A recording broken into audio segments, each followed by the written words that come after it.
आज बघा parliament session सुरू आहे आणि सर्व खासदारांसोबत मी गृहमंत्री अमित शाह साहेबांची भेट घेतली.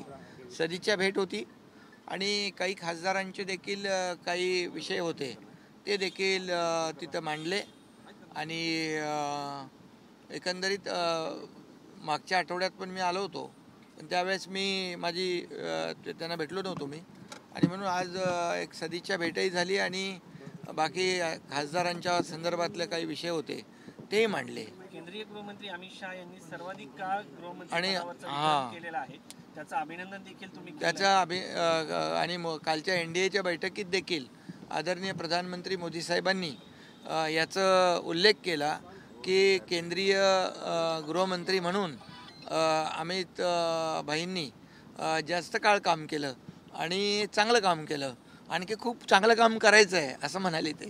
त्यामुळे त्यांनाही शुभेच्छा द्यायचं होतं, त्यांचं अभिनंदनही केलं मी.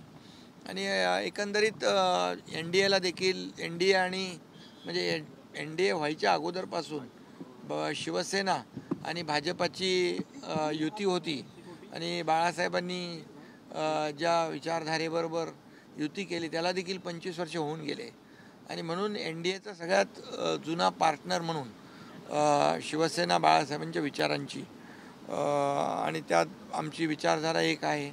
आणि त्यामुळे आज आम्ही गृहमंत्री महोदयांना भेटलो, त्यांना अभिनंदनही केलं, त्यांना शुभेच्छाही दिलेल्या आहेत. माधुरी हत्तीनीबाबत देखील त्यांनी सकारात्मकता दाखवली. एक बैठक जी शिष्टमंडळाबरोबर झाली, एक बैठक वेगळी झाली आहे असं समजतं आहे. नेमकं काय चर्चा झाली? खासदार सोबत होते आणि त्यानंतर मी अमित भाईंच्या बरोबर चर्चा केली. चर्चा म्हणजे आता लोकल बॉडी इलेक्शन्स आहेत महाराष्ट्रामध्ये. महायुती म्हणून आम्ही लोकसभा जिंकलो आहे, महायुती म्हणून विधानसभा आम्ही जिंकलो आहे आणि महायुती म्हणून आम्ही आता स्थानिक स्वराज्य संस्था जिंकणार आहोत. आणि अतिशय सकारात्मक गृहमंत्री देखील त्या बाबतीत आहेत आणि खऱ्या अर्थाने चांगली बैठक झाली सकारात्मक. आणि याच्याबद्दल देखील कोल्हापूरचा विषय जो आहे त्या बाबतीत देखील मुख्यमंत्री महोदयांनी काल बैठक घेतली आणि त्यामध्ये देखील महाराष्ट्र सरकार सुप्रीम कोर्टात पार्टी होणार आहे, वनतारा देखील पार्टी होणार आहे. तिथे खरं म्हणजे एक जनभावना आणि लोकभावनेचा विषय निर्माण झालेला आहे आणि त्यामुळे सरकार शेवटी जनभावनेचा आदर करणारं आपलं सरकार महायुती सरकार आहे. त्यामुळे जे काही सुप्रीम कोर्टाचा आदर ठेवून जे काही कायदेशीर ज्या बाबी आहेत त्याची पूर्तता करणं हे देखील त्या बाबतीमध्ये गरजेचं आहे. पण सरकार जनभावनेचा आदर करणार, जनभावनेबरोबर.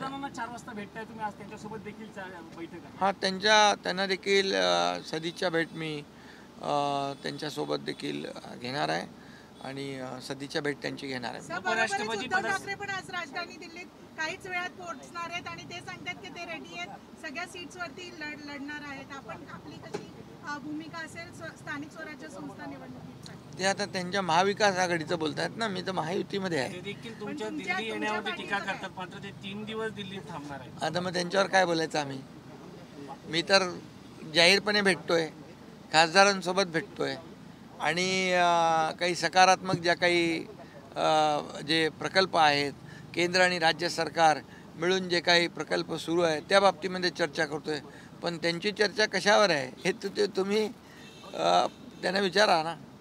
उपराष्ट्रपती पदाच्या निवडणुकीत आणि आमच्यावर टीका करण्याच्या ऐवजी मी तर खुलेआम येतो आणि दिल्लीमध्ये अधिवेशन सुरू आहे आणि मी लपून छपून काय काम करत नाही, मी करतो सगळं सगळ्यांच्या समोर करतो.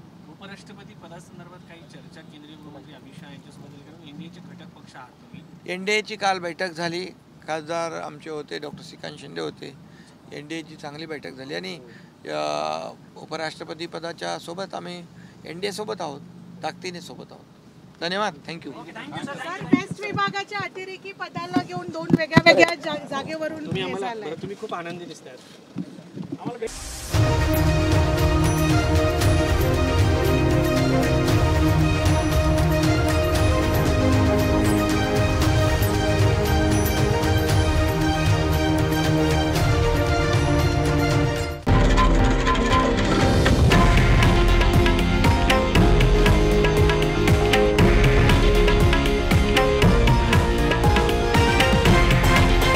हे आहे देशातील नंबर 1 न्यूज नेटवर्क आणि आपण पाहत आहात TV9 मराठी, एकमेव.